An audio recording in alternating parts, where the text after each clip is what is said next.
And check.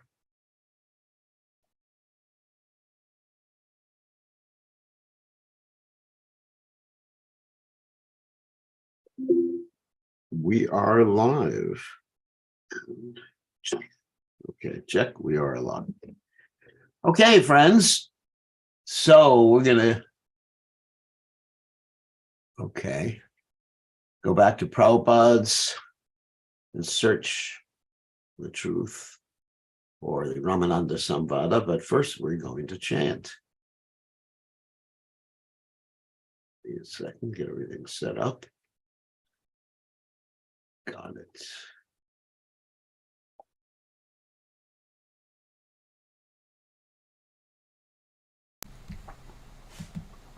Okay.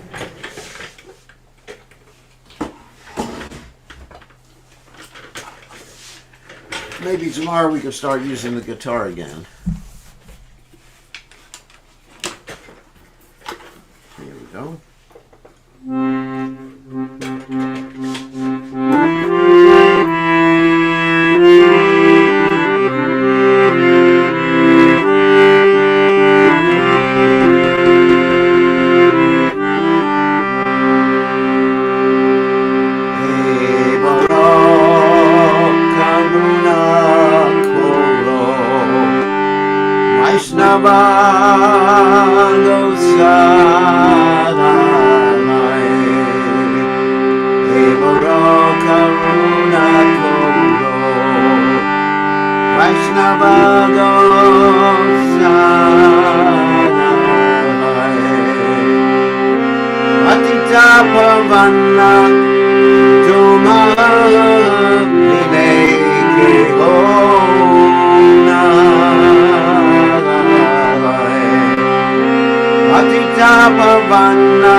Govinda Kohe Namo Vaishnava Hara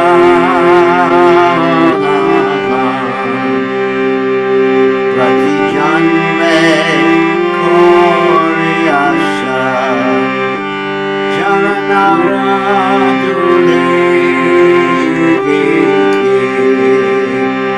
Prati Janme Koryasha Jananara Dule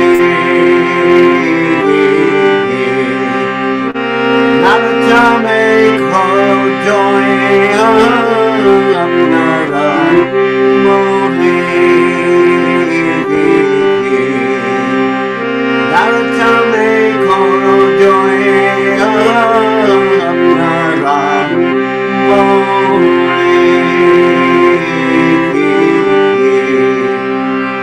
Hevaro Karuna Koro Vaishnava Goswami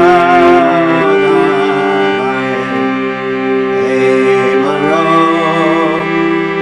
Karuna Koro Vaishnava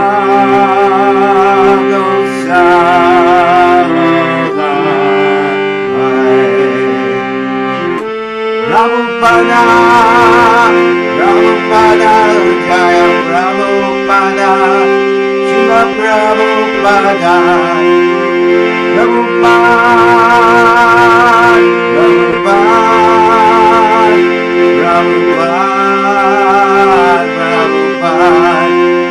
Haribo, Haribo,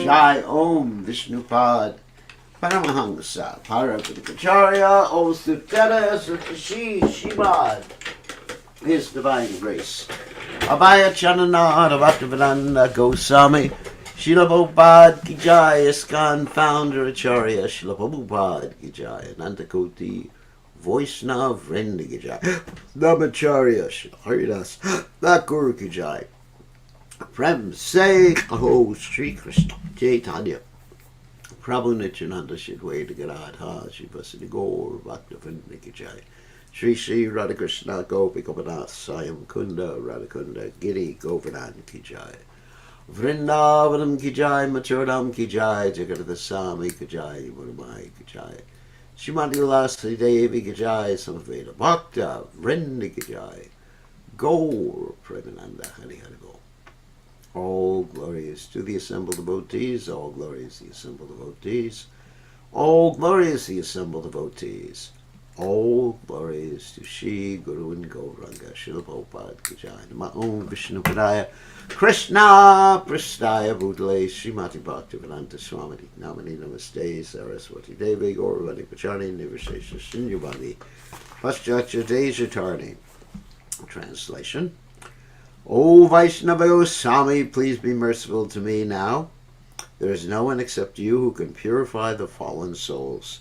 Where does anyone find such a merciful personality by whose mere audience all sins go far away? One becomes purified after bathing in the waters of the sacred Ganges many times, but just the sight of you purifies the fallen souls. This is your great power. The holy name delivers one who is offended, Lord Hari. But if one offends you, there is no means of deliverance.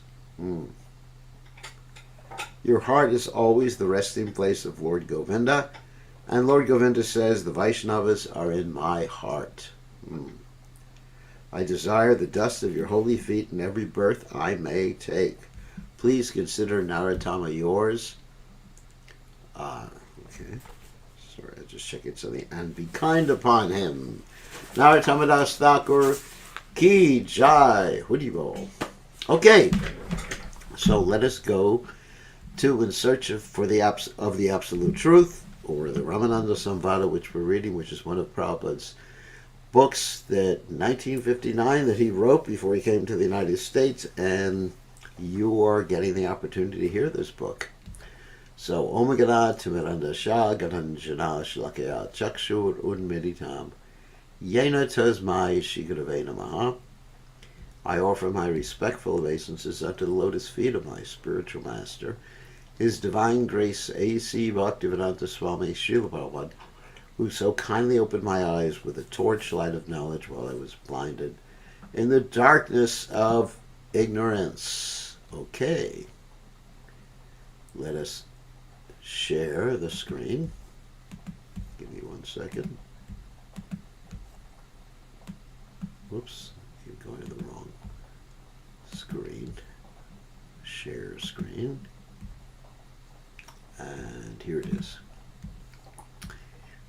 Okay, share. All right, and let me just set up this window here. Okay, good. So, yesterday, Lord Chaitanya asked Ramananda Roy to describe the ultimate goal of life and the means for achieving that ultimate goal. And Ramananda Roy described Varnashrama. And he said, this is the means. And Lord Chaitanya Mahaprabhu is going to reject it here. So again, just to reiterate what's happening, is that on the banks of the Godavari River, Lord Chaitanya and Ramananda Roy, who is Krishna, and Vishaka Devi, are having this conversation regarding the highest goal of life and the means of achieving the highest goal of life. And Lord Chaitanya Mahaprabhu is asking Ramananda Roy to explain. Even though Lord Chaitanya is God, Krishna, he understands everything, but he's trying to draw this out from Ramananda Roy to see if Ramananda Roy understands the ultimate goal of life. And of course, he already knows that, but for our edification, just like when Krishna had this conversation with Arjuna, Arjuna was basically acting or under the influence of Yogamaya, so it appeared that he did not know the information that Krishna was going to give him before the battle of Kurukshetra. And so that's so that we could have the Bhagavad Gita. Okay. Krishna is very kind. And Lord Chaitanya is very kind, so he had this conversation with Ramananda Roy so that we could understand things better. So Varna and Ashram rejected. Lord Chaitanya rejected Ramananda's proposal because in the age of Kali, the Varnashram Dharma is so degraded that any attempt to restore it to its original position will be hopeless. Remember that. He also rejected Varnashram Dharma because it has no value in relation to pure devotional service. That's really important.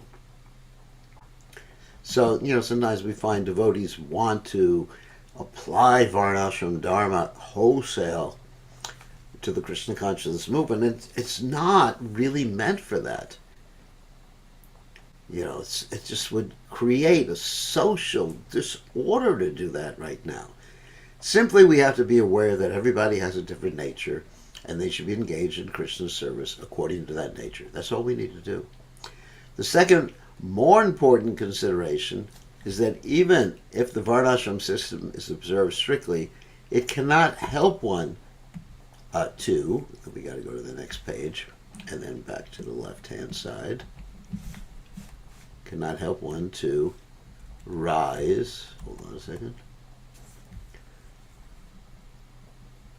rise to the highest plane of transcendental service to Godhead. The Virat Purusha, that means the universal form, is a material conception of the personality of Godhead and is just the beginning of spiritual realization. The topmost spiritual realization is attraction for devotional service to the personality of Godhead. Such attraction for devotional service, I guess it's still working. They changed the way that Zoom looks, actually. That's interesting. Let me just check something out. Yeah. Oh, yeah, I see.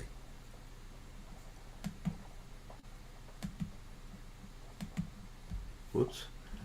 Anyway, sorry, they changed the whole way the Zoom looks. The topmost spiritual realization is attraction for devotional service to the personality of God. Such attraction for devotional service is the only necessity for the living being, and it automatically brings a sense of detachment from all other activities. In other words, we don't have to worry about becoming detached. We simply have to serve Krishna, Vasudeva Bhagavati, Bhakti Yoga Priyojita, Janayati Asu Vairagam Gyanam Chaya Adapaitakam. And automatically detachment comes because we become so attracted. We have a higher taste, as Krishna states in the Gita. The personality of Godhead is worshipped by pure devotional service, and he becomes available to his devotees through such devotion. Pure devotional service is produced by cultivation of pure knowledge and activities under the regulated principles of the scriptures. Thus, the Varnashram system is explained in relation to pure devotion by Bhagavan Purusha. Purusha means person, Bhagavan means God, the God person, or the personality of God in Sri Krishna, who descended to this material world for the deliverance of all fallen souls. The Bhagavad Gita, 18th chapter, text 45 to 46, states, Sway sway karmanya bhirata samsari labate nara Sakarma nirata siddhim yatha vindati tachranu yatha pravati bhutanam yena sarvamidam tatam swakarmana tvam abhyaracha siddhim vindati manava. Every human being will attain the highest goal of life simply by worshiping the personality of Godhead, from whom all living entities have come into being, and by whom the whole cosmos is generated and again withdrawn. Okay.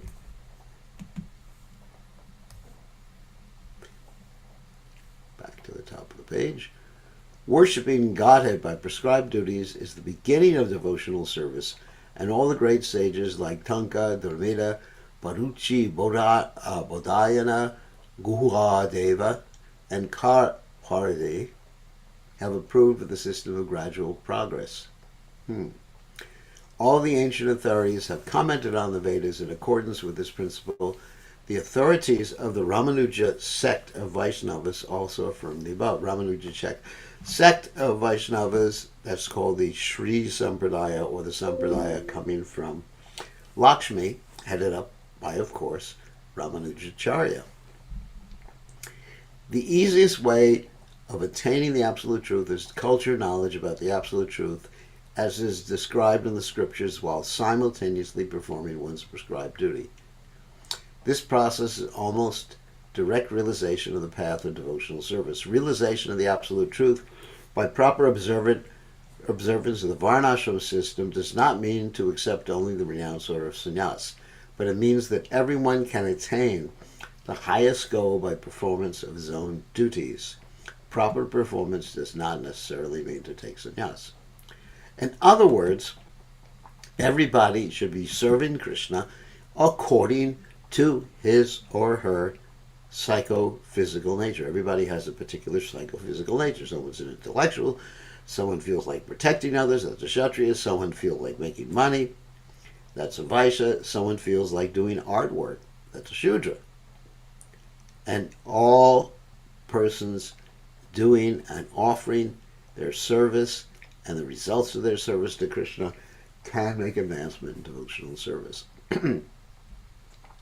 Ramananda Roy, after being asked by Lord Chaitanya to define the highest standard of perfection in human life, had taken up the cause of ordinary people in support of the utility of Varnashram Dharma by quoting Vishnu Purana. He said that the performance of duties according to Varnashram Dharma should be taken as the highest perfection of life. It's not really, but he was testing. Yet because the Varnashram Dharma system is a problem within the material world in the age of Kali, Lord Chaitanya wanted to distinguish it from devotional activities which are transcendental. taking into consideration the transcendental nature of devotional service, which is the highest perfection of life, Lord Chaitanya declared the system of Varnashram Dharma to be external. Next page. Lord Chaitanya wanted human beings to make further advancement in the process of spiritual realization than that what is possible by the performance of Varnashram Dharma. Although the aim of Varnashram Dharma is to satisfy the all-pervading Godhead Vishnu, it does not explicitly mention devotional service rendered directly to the personality of Godhead. Without being specifically engaged in devotional service, even the proper performance of Varnashram Dharma may lead one to accept either the impersonal or personal feature of Godhead. Impersonal realization of the Absolute Truth will impede the progress of devotional service. Therefore, Lord Chaitanya did not wish to risk the human life in that way, and thus rejected Varnashram Dharma as external. Lord Chaitanya's rejection of the value of Varnashram Dharma indicated that Ramananda should suggest a more comprehensive process of self-realization. Now, it's better that one engages in Varnashram Dharma than if one is not ready to take up Krishna consciousness. That's much better. But if one is ready to take up Krishna consciousness, just serve Krishna according to your propensities. That's all. Very easy. Hodgepodge impersonalism. That's an old term. Hodgepodge. Messy impersonalism. Impersonalism, of course, means to think that the ultimate realization of the Absolute Truth is not a person, is an energy or a void or something like that. Taking the hint from Lord Chaitanya, Ramananda Roy quoted a verse from the Bhagavad Gita 9:27. This is about the next step. First, Ramananda Roy presented Varnashram, and now he's going to present something else. He quoted a verse from the Bhagavad Gita about the process of dedicating all one's karma, fruitive actions, to Krishna, the personality of Godhead. Famous verse, 9:27. Yat kuroshi yad ashnashi yajahoshi dadasi yat atpashashi kontiya yat kurishwa madarpanam. O son of Kunti, all that you do, all that you eat, all that you offer and give away, as well as all austerities that you perform, do as an offering unto me.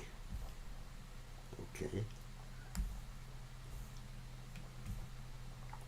To give and take means one person giving and another person receiving. This distinct feature of dealings between the living entity and the personality of Godhead is a more clear conception of one's proper relationship with the Absolute Truth than that which is found in Varnashram Dharma.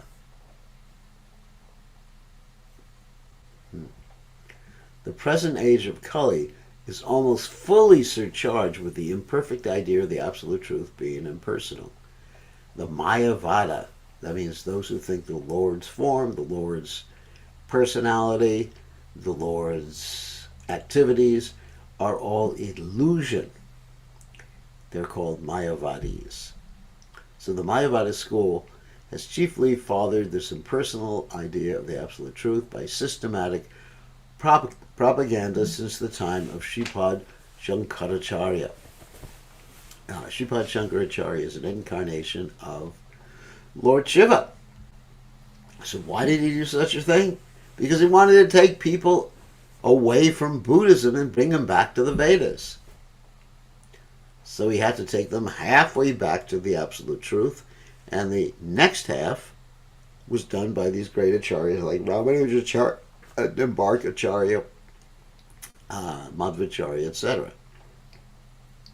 People of demoniac nature who are now flourishing in all parts of the world have relished this hodgepodge impersonal idea of the Absolute Truth for their own less than spiritual purposes. That's really an interesting expression.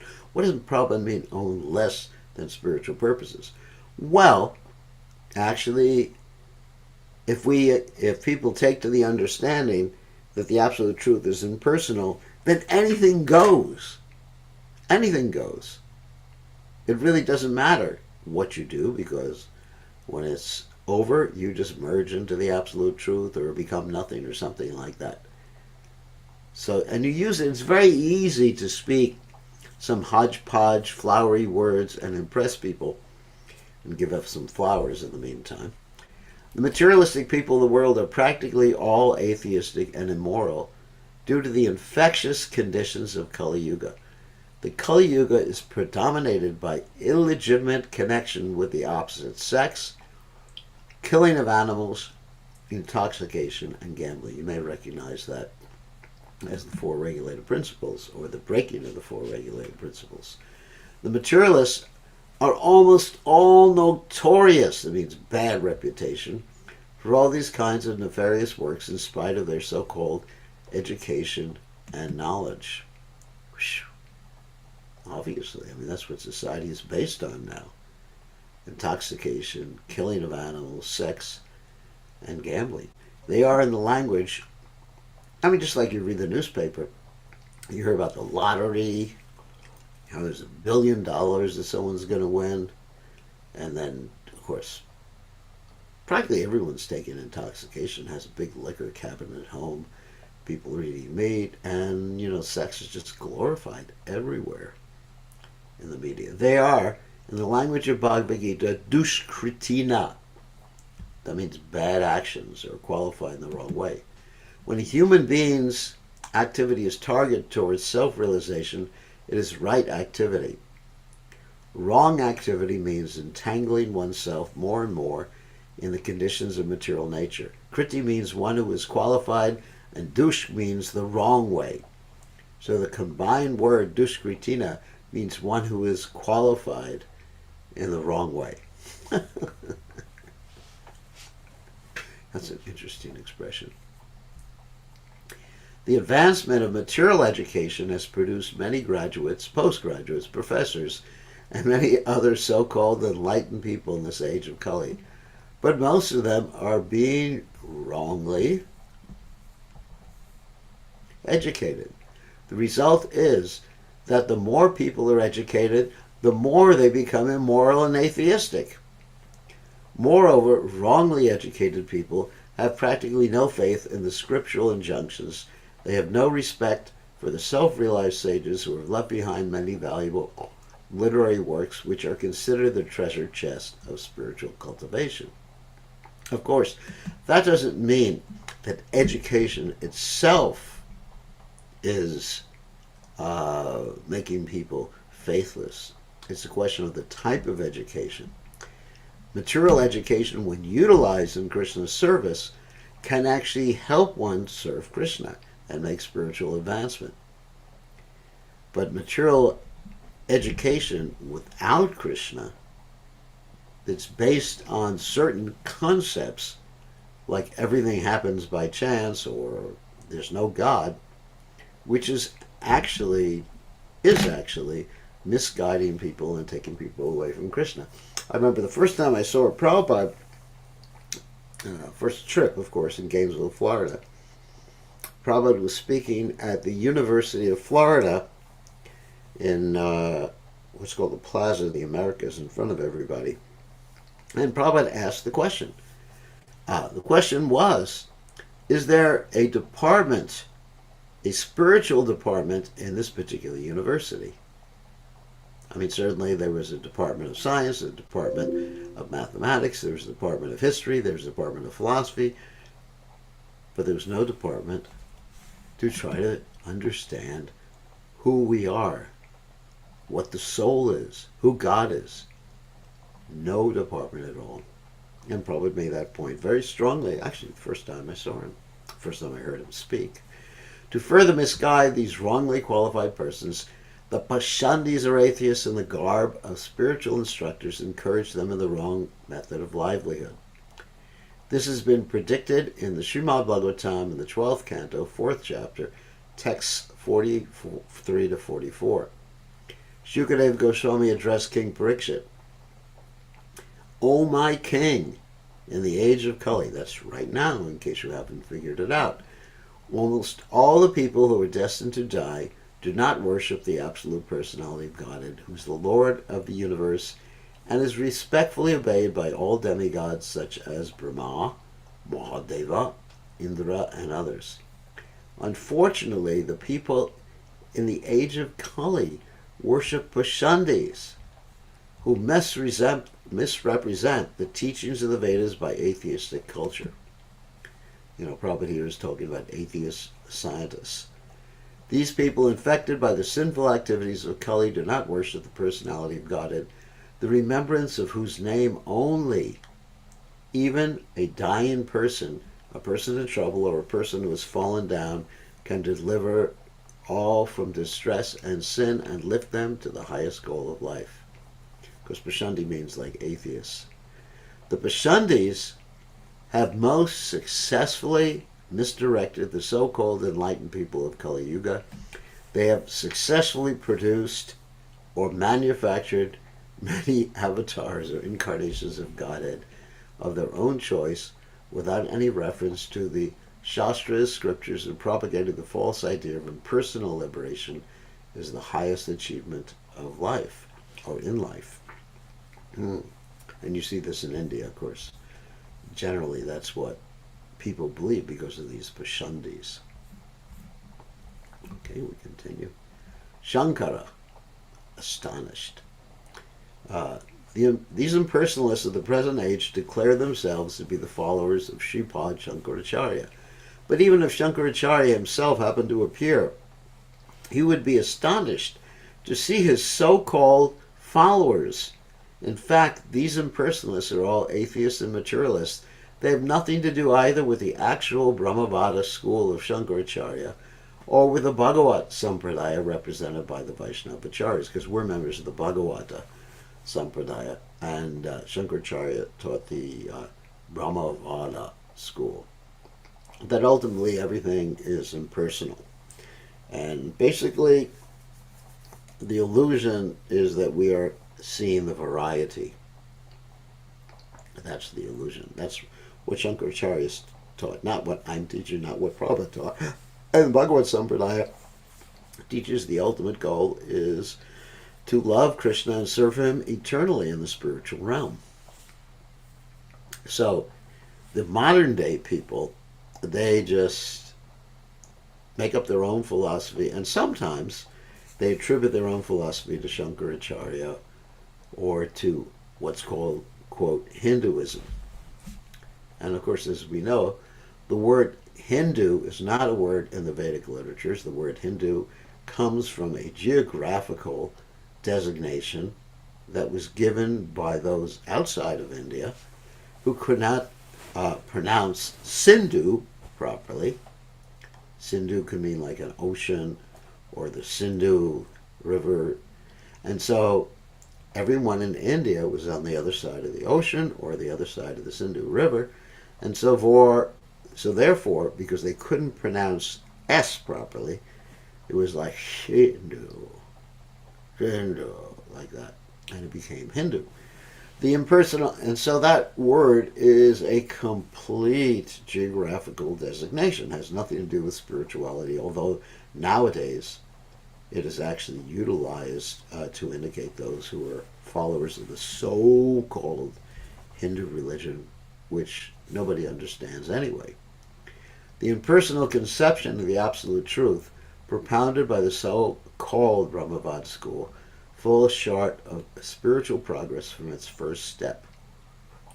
Shankaracharya's impersonal conception of Brahmavada had some meaning because he emphasized renouncing material activities. His ideal example of renunciation, as personally practiced and taught by him, has great significance for the demoniac people of the age of Kali, but at the present impersonalists do not follow Shankaracharya or the Shastras. Of course, Shankaracharya emphasized renunciation to understand Brahman or to merge into Brahman. But these people who proclaim themselves to be followers of Shankaracharya say that you can merge into Brahman or realize Brahman just by word jugglery. Just by saying, I am Brahman, you're Brahman, we're all one, etc. But his process requires a lot of austerity. And Krishna, in the 12th chapter of the Bhagavad Gita, talks about this. He says, Klesho dikatarastation of yakta shakta chetasam, of yakta here gatira dukam, they havad bir advapyate. He said, that process of the unmanifested is a very difficult process with many pains, klesho dikatarastation, and they havad bir advapyate. It's very difficult because we are used to having senses and a body, so to meditate upon that which has no senses, no body, no form, how do you do it? You can't do it. And that's a very clear statement by Krishna in the 12th chapter of the Bhagavad Gita.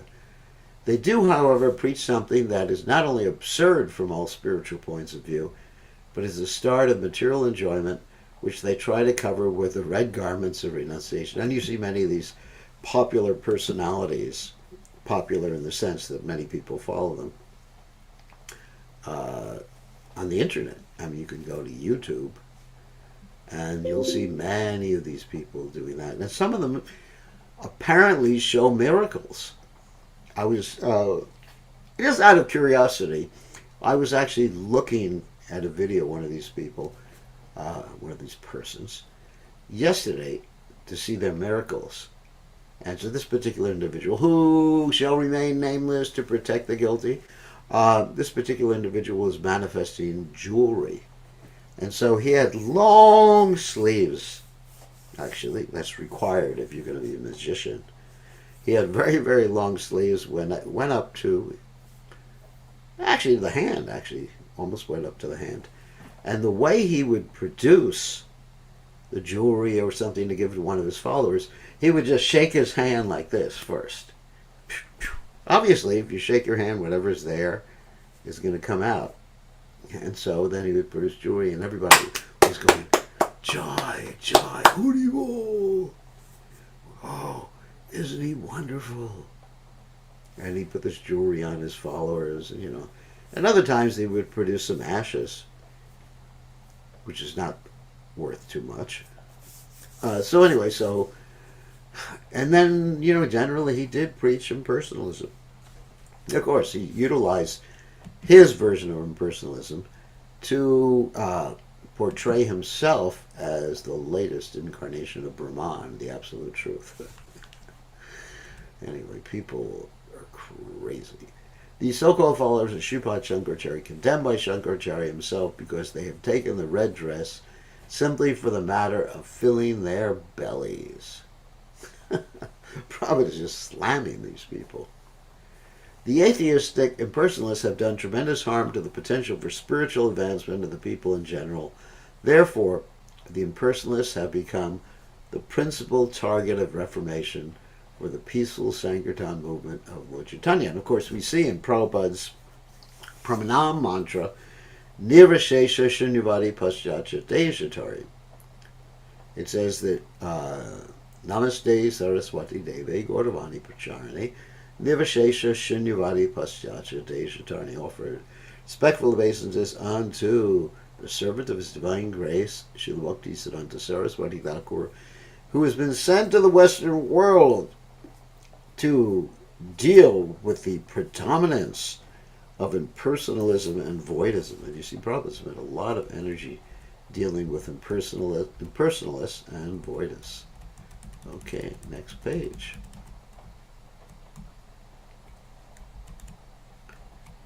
The absolute truth is ultimately a person who is supreme and all-powerful.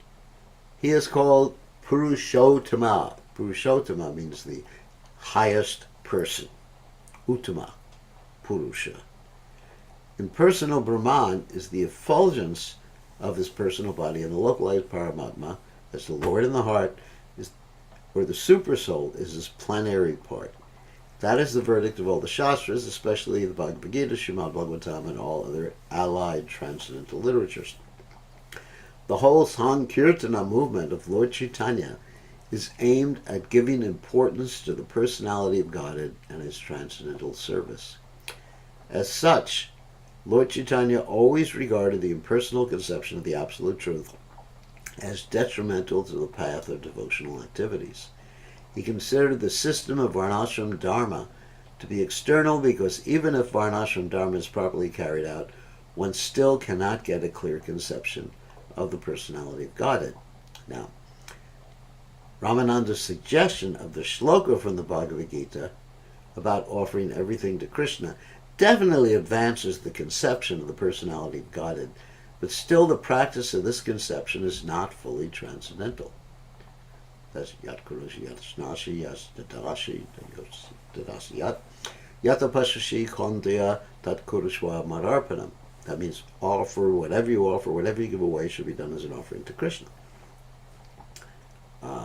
Thus, the Varnashram Dharma conception can hardly help to raise the practitioner to the transcendental spiritual plane.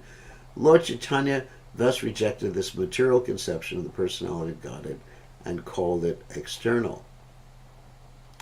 So, next, Lord Chaitanya and, of course, Prabhupada are going to talk about how Ramananda Roy sort of didn't reject that verse from the Bhagavad Gita, but he considered that also external.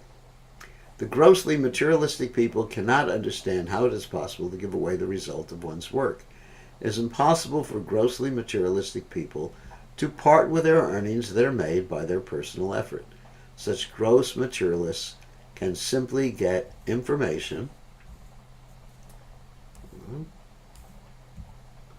from the suggestion that they have to give away the result of their personal labor to the personality of Godhead. But because they do not have a clear idea of the personality of Godhead or the process of giving the result of their earnings to the personality of Godhead, it is very difficult for them to practice this conception.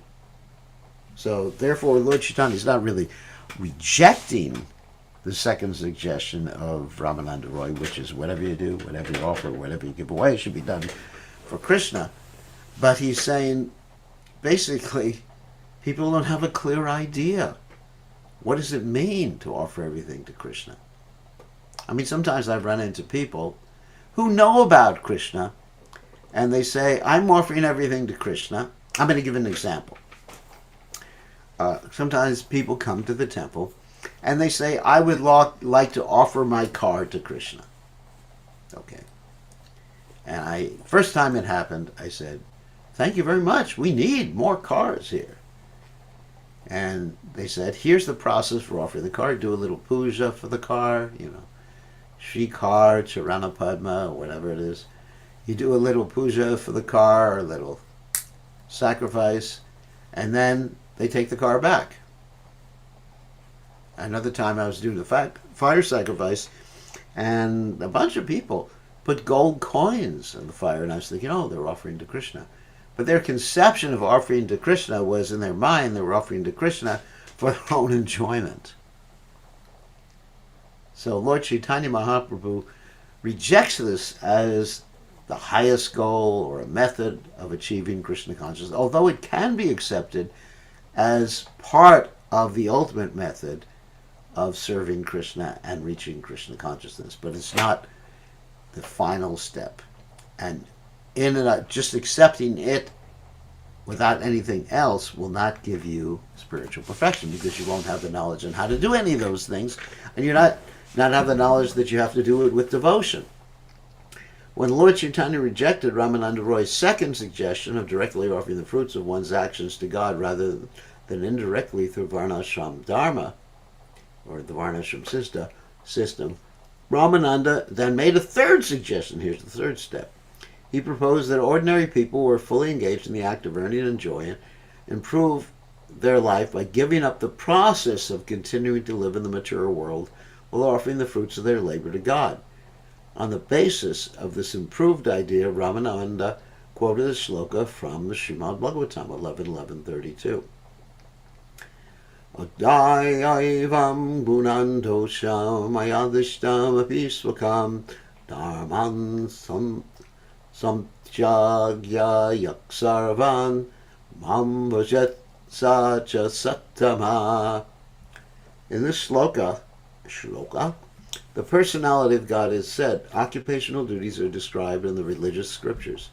If one analyzes them, one can fully understand their qualities and faults and then give them up completely to render service unto me. Such a person is accepted as a saint of the highest order. In other words, Ramananda is suggesting just like take sannyas and renounce everything. That's the highest goal, or the best method to achieve the highest goal. This conception is based on the fact that ultimately the acceptance of devotional service of Godhead is the highest aim of religious perfection. By performing religious duties, if we can reach pure devotion, we may be considered first-class sadhus or saints.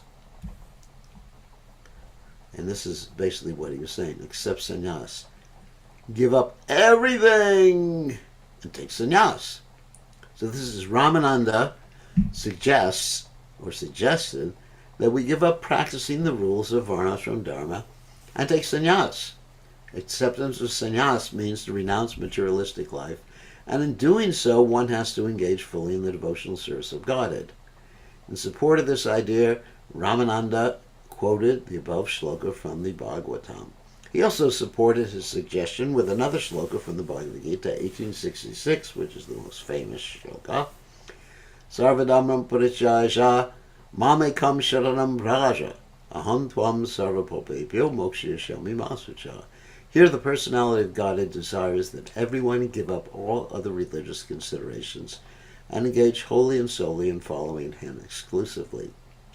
I will protect you from all difficulties arising out of renouncing all other engagements. You have nothing to fear. Go higher. An improved consciousness for the materialist is a desire to either retire from material activities or stay at a place that is undisturbed by the uproar of the modes of nature. The river Viraja is outside the boundary of the material world, where there is no disturbance from the three modes of nature.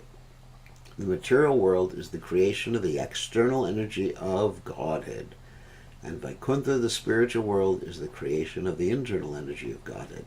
Viraja is situated between the material world and the spiritual world. It is outside the boundary of both the material and spiritual world. However, renunciation without any positive engagement is imperfect and cannot give the candidate the desired result of love of God. In other words, renunciation is also material. Why is renunciation material? I think this will give the explanation the Prabhupada gave. Because you didn't own it to begin with. For example, we just finished reading the Ishopanishad, which stated, Ishavashamidam Savam, Yatkancha Jagadam Jagat, Tena Chakatena Bunjita, Magradha Kashasvidanam, everything's owned and controlled by the Supreme Personality of Godhead, and everything's meant for his service, and everybody is given their quota. So if you simply give things up that didn't belong to you in the first place, then, hey, that's crazy. Like if I say, I renounce your car, this is an example Prabhupada gave. That's crazy, because the car didn't belong to me. It belongs to you. So we are not capable of renouncing anything. So, all right, let's just finish the next paragraph and then we'll finish for the day. The aim of Lord Chaitanya is to bring people to the spiritual world. Therefore, the suggestion of Ramananda, which does not take one within the boundary of Vaikuntha, is also rejected by the Lord. Negating the material activities or becoming disinterested in material activities does not suggest accepting positive spiritual activities. Spiritual activities completely depend on spiritual understanding. People having no realization of the spiritual world cannot sustain themselves by giving up all other activities. One must have a positive transcendental engagement. Otherwise, simply negating the material activities of religiosity will not help one the slightest bit in spiritual realization. By such renunciation, one will simply feed a void in his life and will again be attracted by the material activities for want of actual spiritual engagements. This sort of spiritual realization is another type of impersonal conception and is therefore not ultimately suitable for the prospective devotee. So, let's see what I wanted to say about this one. Yeah, because we are by nature active. So if you simply give up something, you're going to be more attached to it in the long run. Like we often say, what? You cannot do a don't. If you try not to do something, then you'll start to think of that thing even more. What you gave up, isn't it? If I tell you, give up eating sugar, for example, I know this. I was just communicating with a devotee in Fiji, and he said so many devotees have diabetes.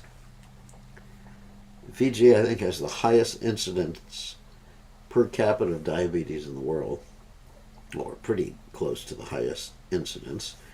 And every time I go there, I tell people, don't eat sugar, don't eat sugar, don't eat sugar. Yet, they keep eating it and keep eating fried foods and everything like that. It's dangerous for the health of people who are dying at young age because they're thinking of giving up something. You cannot remain on that platform. Even if you do give it up, your mind will be fixed on that thing and you'll be a pretender anyway, as Krishna says in the Gita. Okay, so we'll continue tomorrow with mixed devotion. Okay, so we're going to stop sharing, go back to our main page here, allow you to unmute yourselves, and you are allowed to unmute yourselves. And okay, who has a question? You could raise your hand again, type in the text window. We say this every week, or you can unmute yourself if you're bold enough. So, please accept my humble obeisances. Okay, Rakesh, one question for you. That's your quota. Yes. Uh, I'm still finishing the Krishna book, so I was just reading this chapter, and normally in the TVs they show that Vakrasura, who took the like blessing from Lord Shiva, that he can put his hand on anyone and the person will die. In the Yeah. TV, it is in the serials, it is depicted that Mohini avatar of Lord Vishnu killed the Vakrasura, but here it is said that Brahmachari avatar killed him. So is it No, true? actually, Rikasura killed himself. Yes, like induced by the Brahmachari or the Mohini. Yes. Yeah, and that's the real story. The Bhagavatam is the most authoritative literature. I mean, you could watch cartoons or watch some serial on YouTube or whatever, Bollywood. So that's authoritative? No. I mean, if you look at Bollywood, I mean, for example, there was recently a version of the Mahabharata that came out in Bollywood, and they got a lot of things wrong in the story. Of course, they were taking some liberty, dramatic liberty, to make things a little bit more dramatic than it actually was, although the Mahabharata is quite dramatic in and of itself. So we accept the Bhagavatam as the highest source of knowledge, and that is Srila Jiva Goswami's conclusion. The Bhagavatam is the highest source of whatever we know, which is called epistemology. Okay? Thank you, Guru. So don't worry about Vikasura, just touch your head. See? You didn't die. No, I Okay, have a long way to go. no mercy. So who else wants to ask a question? So about any of the things we went over in the last day or two in this particular literature? Like Varnashram, giving up Varnashram, or offering everything that you do, everything you eat, and everything to Krishna and Lord Chaitanya Mahaprabhu, considering Varnashram to be external, giving up Varnashram was impersonalism, and offering everything to Krishna, there's not a clear conception because people can think that Krishna or the Absolute Truth is impersonal. Okay, here's a question. Hare Krishna, how do you deal with this? That some Swamis still comment that their lecture that Srila Prabhupada said is 50% of the work done not at Varnashram system where Srila Prabhupada is given the highest. Only the Swamis who say this is indicating Varnashram society as a whole, but not within ISKCON. That quote it's very questionable whether Prabhupada actually said 50% of his work was not done. However, Prabhupada did indicate that Varnashram, in one sense, that means engaging people in doing something for Krishna according to their psychophysical nature, not specifically designating people. That Varnashram, in one sense, would be useful because people, first of all, in general, may not be capable of following the four regulated principles and chanting the rounds and following the sadhana. That's one thing. And another thing is that many devotees who were once following the four regulated principles or once chanting their rounds fell from that particular platform. So Prabhupada wanted what we call a fallback position. If you couldn't do that, Prabhupada was very compassionate. For example, let's take the position of sannyas. Technically, there's no fallback position from sannyas.